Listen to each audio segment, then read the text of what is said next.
All right, YouTube, Josh here, Attic Lumber Company. Check out this project right here, 30 by 40, 10 feet tall to eave. A beautiful mono porch, 8 foot by 40 as well. Actually not by 40, actually 8 by 24, I believe, but we'll take a look at this. Let's get into this one.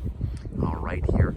I'm gonna give you kind of a few different wrinkles on this. Maybe you haven't heard on the channel, but if you're looking to replicate this in your property, wherever you may be in the continental United States here, those windows right there getting framed out, those are actually 3 by 4 windows right there. Now this door here, coming out here, that's actually a 10 by 8. And you see Dan there right in front of that little slider that he's gonna apply there, and that's actually a 6 by 8. That one back there, that's a 10 by 8 as well. So again, 3 by 4 windows getting framed up. You can see that man door as well. Again, 4 foot on center truss spacing, but I wanna share with you a couple things. If you've been following this channel, I've maybe mentioned this once or twice. Why do we stagger our wall girts? So for example, here you can see 2 by 6 sidewall application here, 30 inches apart. And the reason why, it's a little bit tough to see with the house wrap. So I made a couple marks here to kind of give you an idea. You see that right here, we run an actually an 8 footer, that 2 by 6 SPF right there. And then up here, we're running a 16 footer. All right, get 8 foot width on the post spacing, okay? And the reason why we do that, again, we go 8 feet right there, that 2 by 6, then we run it 16 feet. Then we drop down here, you see we're doing that, so we run it staggered, and then up here as well. See that mark right there, that pencil? And the reason why we stagger it, it stiffens up the building. Again, not all buildings do this, but just a little thing that we do functionality wise that we think just makes the building a little bit stronger. Okay, so that kind of gives you an idea there. Again, house wrap, a nominal value of R1. Again, it's a good, keeps out the air, keeps out, or it's a good moisture barrier, keeps out the wind, and then also the rain. So a couple things there. And I also want to talk to you about the header on this right here. You can see actually this is a 10, so this is actually 5 feet. So something for the overhead door to attach there. You can see run that 2 by 6 up there. And then also I want to share with you what we're doing as far as the 2 by 6 SPF on this 3-ply laminated column. See that we overlay this 3-ply about 1 inch. Actually, it is 1 inch. You see that? Let me get you a little closer there. See how we do that? And the reason why is actually you could take the header, for example, if you're looking to, not hack, but if you're looking to do this on your own, or you could take that 2 by 12 yellow pine and move it, but the door has to have something to fasten to. And that's the reason why we go 1 inch a little bit over there. See that? There's a little bit overlap, that 2 by 6 over this 3-ply laminated column. So just something to consider there if you're looking to replicate this, build something like this on your property, okay?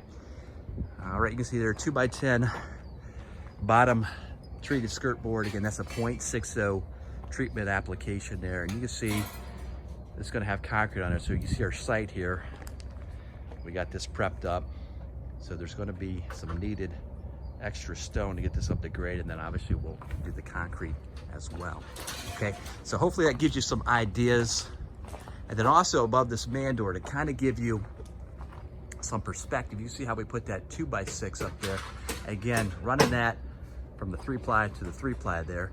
And again, that just stiffens up the building there, stiffens it up, stiffens up that door right there.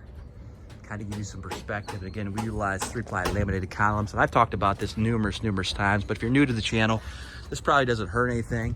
But again, 30 by 40, so not a huge building, but a nice, you know, building to put on your property, garage, good sized building. But why a 3-ply versus a 6 by 6? Well, again, 3-ply southern yellow pine, glued, finger jointed, laminated together. You can see treated at the bottom. Pressure points right there. See that pressure point? And also a pressure point. And also a pressure point. Now, a natural piece of lumber like a 6 by 6 or 4 by 6. Okay, if you've been following along, typically we'll put if we do a smaller building, we'll put a 6 by 6 in the corner and then a 4 by 6 as an intermediate post. But a lot of times you're seeing a lot of these as 3-ply laminated columns or even a 4-ply.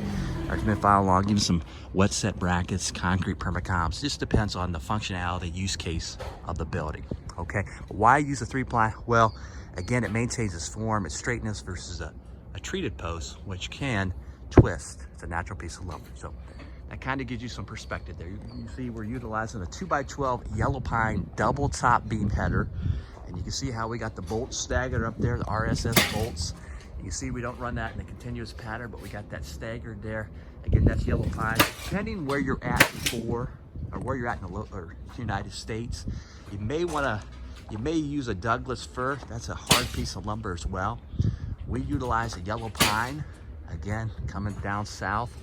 Again, it's a hard piece of lumber that obviously allows those trusses to sit on that. All right, again, 4 foot on center, truss spacing. And again, you can see our purlins laying flat.